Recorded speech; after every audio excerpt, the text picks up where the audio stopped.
नमस्कार दोस्तों, बहुत बहुत स्वागत है आप सभी का।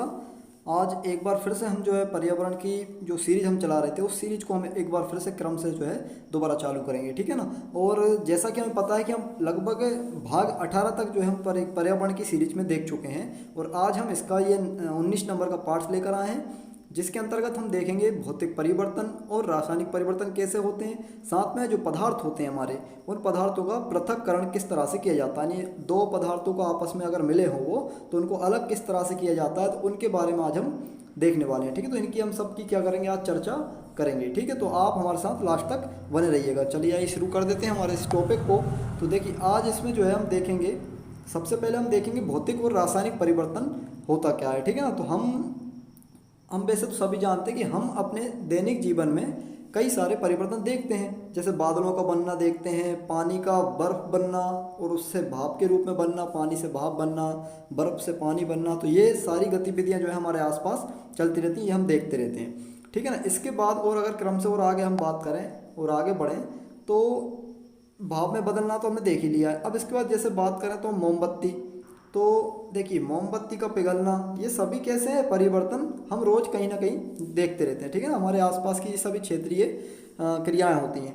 इन परिवर्तनों में कुछ चीज़ों की अवस्था, आकार और आदि में परिवर्तन होता रहता है। ये कुछ चीज़ें ऐसी होती हैं जिनमें इनकी चीज़ों में अवस्था में परिवर्तन हो जाता है या तो आकार बदल जाता है, ठीक है। तो भौतिक परिवर्तन देखने को ये हमें मिलते हैं। इसके बाद कुछ चीज़ें ऐसी होती हैं जो बिल्कुल नई होती हैं, नई चीज़ में बदल जाती हैं, यानी कि जैसे कोई परिवर्तन ऐसे हो जाते हैं जो जिनसे कोई, जैसे मान ली दो पदार्थों को मिला दिया गया तो कोई एक नया पदार्थ ही यहाँ पे बन जाता है, ठीक है ना।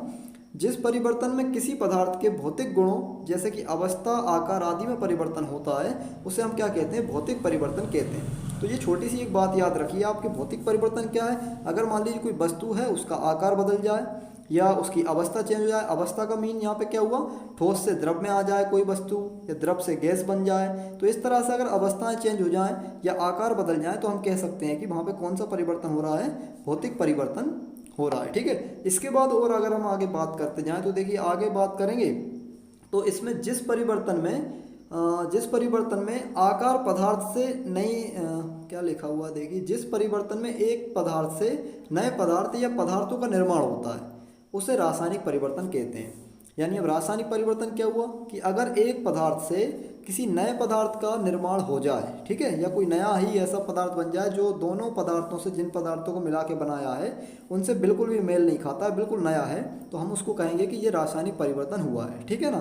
तो रासायनिक परिवर्तन ऐसे होते हैं जो बिल्कुल दिखाई नहीं दे पाते हैं, यानी अप्रत्यक्ष रूप से हम कह सकते हैं कि ऐसे हो जाते हैं, दिखाई भी नहीं पड़ते हैं, अचानक से दिखते हैं हमें, ठीक है। जैसे लोहे पे जंग लग जाती है तो रासायनिक परिवर्तन है, पता नहीं चल पाता है किस तरह से जंग लग गई है, ठीक है ना।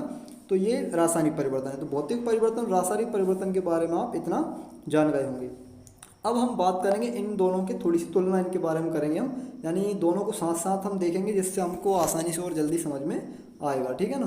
तो चलिए देखिए इसको देखते हैं अब हम। तो इसमें आपको दिख रहा है एक तरफ लिखा हुआ है भौतिक परिवर्तन, एक तरफ लिखा हुआ है रासायनिक परिवर्तन, ठीक है। तो भौतिक परिवर्तन में अगर हम बात करें तो देखिए भौतिक परिवर्तन में यहाँ पे आपको दिखाई दे रहा है सबसे ऊपर जो लिखा है कि इसमें लिखा है कि इसमें किसी नए पदार्थ का निर्माण नहीं होता है। यानी भौतिक परिवर्तन अगर होगा तो कोई नया पदार्थ नहीं बनता है, पदार्थ सेम रहता है, बस केवल क्या हो जाता है उसका आकार बदल जाता है या अवस्था बदल जाती है, लेकिन पदार्थ वही रहता है, इसमें पदार्थ नहीं बनता। ये क्वेश्चन बन जाता है कि भौतिक परिवर्तन में नया पदार्थ बनता है नहीं बनता है, इस तरह के क्वेश्चन कुछ बन जाते हैं, ठीक है ना। इसके बाद इसमें नए पदार्थ का निर्माण होता है, रासायनिक परिवर्तन में नया पदार्थ जरूर बनेगा, ठीक है। तो काफ़ी देखिए छोटे छोटे पॉइंट होते हैं। और जो वर्ग 3 है अपनी, वर्ग 3 परीक्षा या एमपी टेट या सी टेट है, और एमपी टेट और सी टेट भी हमें पता है कि आने वाली है परीक्षा लगभग, ठीक है ना, करीब है, जनवरी में शेड्यूल डला हुआ है पीईबी की साइट पर, और सी टेट की साइट पर भी देखें तो वहाँ भी जनवरी में सी टेट के बारे में बताया गया है, ठीक है ना। तो ये परीक्षाएं बिल्कुल नज़दीक हैं और परीक्षाओं में बिल्कुल छोटे छोटे स्तर के क्वेश्चन भी आपको देखने को मिलेंगे, ज़्यादा डीपली क्वेश्चन शायद देखने को वहाँ पे आपको नहीं मिल पाएंगे, ठीक है ना। इसलिए सभी तरह की छोटी छोटी चीज़ों को भी पढ़ना बहुत ज़्यादा ज़रूरी हो जाएगा, ठीक है ना। तो देखिए ये अस्थाई होता है, यानी यहाँ पे जो भौतिक परिवर्तन है वो कैसा है, अस्थाई है। अस्थाई का मीन यहाँ पे क्या हुआ कि ऐसा है कि भाई स्थायी रूप से बदली नहीं गई चीज़। जैसे मान लीजिए कोई लकड़ी है, लकड़ी से आपने कोई टेबल या कुर्सी बना दी, अब जरूरी नहीं कि टेबल कुर्सी से कुछ और नहीं बना सकते हम, है ना। तो यहाँ पे अस्थायी परिवर्तन होता है, यानी कि आप इसको दूसरी अवस्था में फिर दोबारा से चेंज कर सकते हैं। और रासायनिक परिवर्तन क्या है, ये स्थायी होता है, यानी यहाँ पे जो चीज़ बन गई है वो फिर उससे फिर दोबारा से उसी चीज़ में नहीं आ सकते। ठीक है, कभी कभी जैसे कुछ पदार्थ ऐसे होते हैं जो दोबारा उसी अवस्था में वापस कर दिए जाते हैं, लेकिन कुछ पदार्थ ऐसे हैं इनको मिलाने के बाद एक नया पदार्थ बन गया, अब वो वापस उन दोनों पदार्थों में नहीं आ सकता। ठीक है ना, तो ये स्थायी परिवर्तन होता है, रासायनिक परिवर्तन। इसके अलावा बात करें तो ये परिवर्तन में पदार्थों का उनके वास्तविक रूप, अवस्था आदि में परिवर्तन किया जा सकता है। ठीक है, मतलब कि इस जो भौतिक परिवर्तन है इसमें क्या हो जाता है, जो पदार्थ होते हैं उनके वास्तविक रूप और अवस्था, इनमें परिवर्तन किया जा सकता है। ठीक है, इनमें परिवर्तन हो जाता है वास्तविक रूप में, उसकी अवस्था में, इसलिए ये क्या है, प्रतिवर्त हैं। अगर ये अवस्था और परिवर्तन यानी कि आकार में परिवर्तन हो जाता है तो भौतिक वस्तुओं को हम क्या कहेंगे, प्रतिवर्त कहेंगे। ठीक है ना, जो पदार्थ बदल जाते हैं वो प्रतिवर्त हैं। इसके बाद अब रासायनिक परिवर्तन की बात करें तो इस परिवर्तन में पदार्थों को उनके भौतिक यानी कि वास्तविक रूप और अवस्था आदि में परिवर्तित नहीं किया जा सकता। यानी कि अब अगर कोई वस्तु बन गई है तो उसको दोबारा से उसी अवस्था में या उसी रूप में वापस नहीं लाया जा सकता है। ठीक है, इसलिए ये रासायनिक परिवर्तन होता है और ये अप्रतिवर्त कहलाता है। अप्रतिवर्त क्यों कहला रहा है, क्योंकि ये वापस अपनी अवस्था में नहीं आ पाता है। ठीक है, इसके अलावा और आगे आप भौतिक की बात करें तो इसमें बहुत ही कम ऊष्मा या प्रकाश बाहर निकलती है, यानी कि ये अवशोषित होती है। ठीक है ना, ये जो भौतिक परिवर्तन है वो क्या होता है, अवशोषित होता है, यानी बाहर कम निकलेगी, यानी अवशोषण ज़्यादा होगा इसमें। ठीक है ना, ऊष्मा का बाहर कम निकलती है। और रासायनिक परिवर्तन में क्या होता है, इसमें ज़्यादा मात्रा में ऊष्मा बाहर निकलती है, यानी अवशोषित होती है। ठीक है ना, मतलब यहाँ पे ज़्यादातर जो ऊष्मा है वो ज़्यादा मात्रा में क्या होती है, बाहर निकलती है। ठीक है ना, ऊष्मा। तो ये पॉइंट आप ध्यान रखिए। इसके बाद इसमें गंध नहीं आती, ये आप बात ध्यान रखेंगे कि जो भौतिक परिवर्तन है इसमें क्या होता है, गंध बिल्कुल नहीं आती है। ठीक है ना, और सॉरी और इसके अलावा रासायनिक परिवर्तन में देखें तो इसमें गंध आती है। जैसा कि हमने देखा है कोई अगर हम रिएक्शन करते हैं, जैसे कि आप कोई मैथ के स्टूडेंट होंगे तो उन्होंने प्रैक्टिकल करे होंगे साइंस के, तो उसमें कोई एक पदार्थ जैसे मान लीजिए हाइड्रोक्लोरिक अम्ल को H2SO4 में मिला दिया, या हाइड्रोजन गैस की जैसे बदबू आने लगी, अमोनिया की बदबू आने लगती है, तो इस तरह से जो स्मेल हमें देखने को मिलती है वो सब रासायनिक परिवर्तन में देखने को मिलती है। ठीक है, तो भौतिक परिवर्तन में कोई गंध नहीं आती ऐसी। इसके बाद अब भौतिक परिवर्तन और रासायनिक परिवर्तन में और आगे देखें तो देखिए भौतिक परिवर्तन में जैसा कि आपको दिखाई दे रहा है उदाहरण कि मोम का पिघलना, यानी मोम जो पिघलती है वो अवस्था चेंज होती है उसकी, डायरेक्ट क्या होती है, वो ऊर्ध्वपातन हो जाता है उसका, यानी गैस बन जाती है एक तरह से। ठीक है, गैस बन के उड़ने लगती है। ठीक है ना, और तो मोम का पिघलना क्या है, एक तरह से भौतिक परिवर्तन है। ठीक है ना, और बादलों का बनना ये भी क्या है, भौतिक परिवर्तन है। कपड़े का फटना भौतिक परिवर्तन है।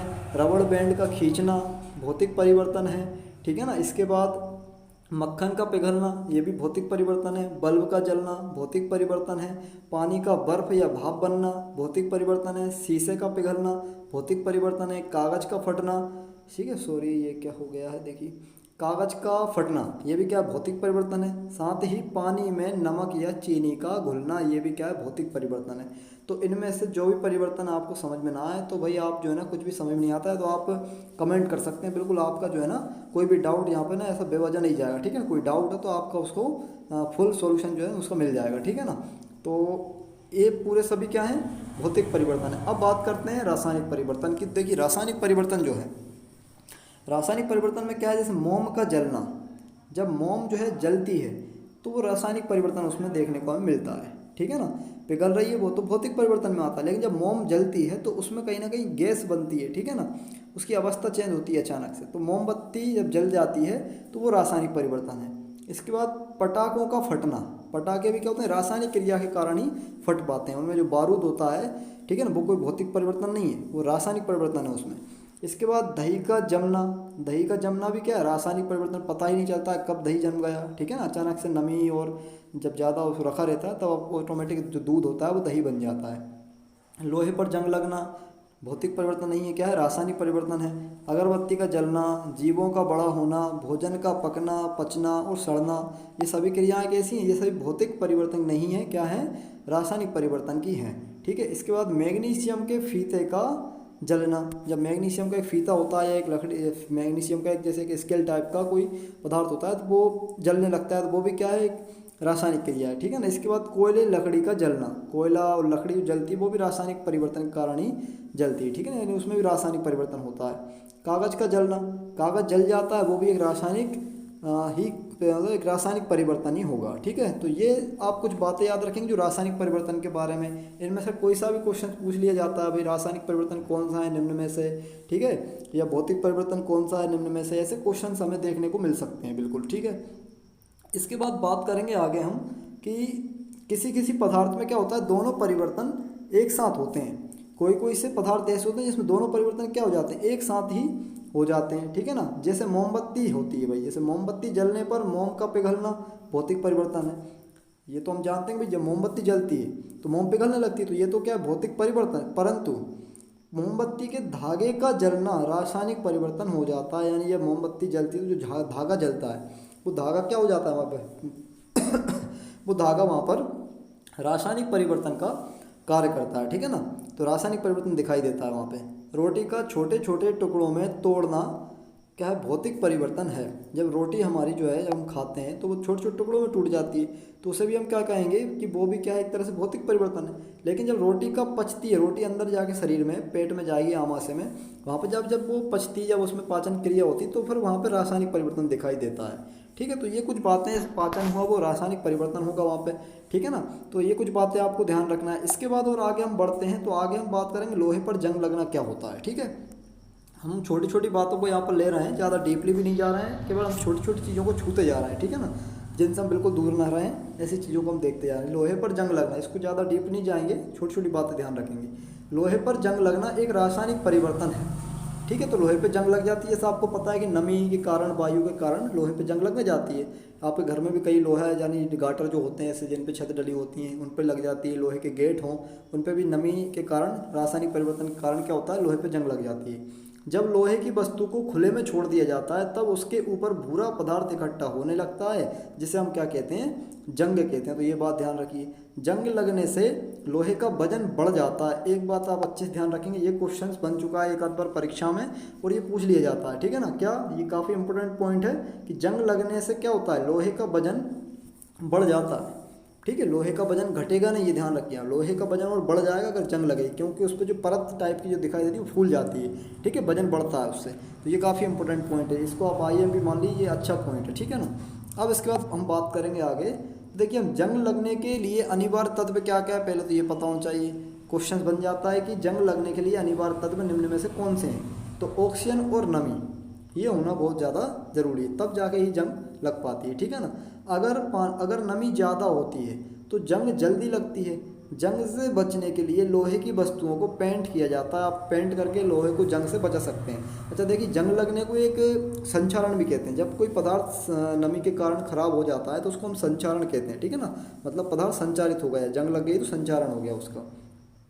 या फिर क्रोमियम या जिंक जैसे धातुओं की परत चढ़ाई जाती है। जैसे मान लीजिए आप जो चादर आपने देखी है, जो चादर हमें दिखाई देती है, उस पर जिंक की परत चढ़ी होती है। लोहे पर क्या होता है, जिंक की परत चढ़ी होती है, तो उसको हम गैल्वेनीकरण भी कहते हैं। जिंक की परत चढ़ाना गैल्वेनीकरण भी कहलाता है। और जो धातुओं पे हम कोई परत चढ़ा देते हैं, जैसे क्रोमियम या जिंक की, तो फिर उसको हम धातु परत चढ़ाना कहते हैं। उससे भी हम लोहे को जंग लगने से बचा सकते हैं। ठीक है ना, इसके बाद लोहे पर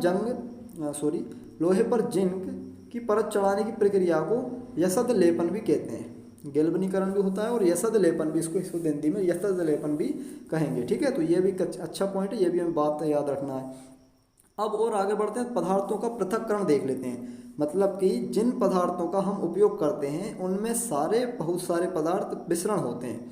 मतलब जो पदार्थ हम यूज कर रहे हैं आजकल, उनमें ज़्यादातर पदार्थ कैसे होते हैं, मिश्रण होते हैं। ठीक है ना, अब मिश्रण में 2 या 2 से अधिक पदार्थ होते हैं। जो मिश्रण होते हैं उनमें भी क्या होते हैं, 2 या 2 से अधिक पदार्थ होते हैं। इन मिश्रण में कुछ हानिकारक और कुछ अनुपयोगी पदार्थ होते हैं। ये जो मिश्रण हमारे पास होते हैं, यानी जो पदार्थ हम यूज कर रहे होते हैं, वो अनुपयोगी होते हैं कुछ तो उनमें, और कुछ ऐसे होते हैं जो बहुत ज़्यादा हानिकारक होते हैं। तो अब बात करें तो देखिए, अब ताकि हम उपयोगी पदार्थ जिनका अलग करना जरूरी होता है। अब जो अनुपयोगी पदार्थ है उनका अलग करना भी जरूरी है, जो हमारे काम का नहीं है। जैसे मान लीजिए हम कोई भी जैसे गेहूं वगैरह यूज कर रहे हैं, तो उसमें कुछ पदार्थ तो ऐसा होता है जो हमारे काम का है ही नहीं, तो उसको हमें हटाना पड़ता है। ठीक है ना, तो उसके लिए भी कोई ना कोई क्रिया करनी पड़ती है। तो इस मिश्रण में से उपयोगी और अनुपयोगी पदार्थों का अलग करना ही क्या कहलाता है, पृथक्करण। यानी अपने उपयोग की चीज़ों को छांटना और अनुपयोगी को बाहर निकालना, वो पृथक्करण कहलाएगा।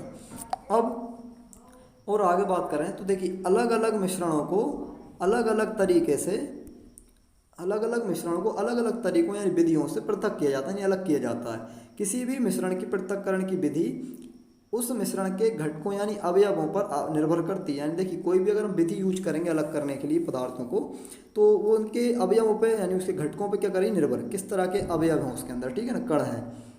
यहाँ हम मिश्रणों के भौतिक प्रक्रियाओं के द्वारा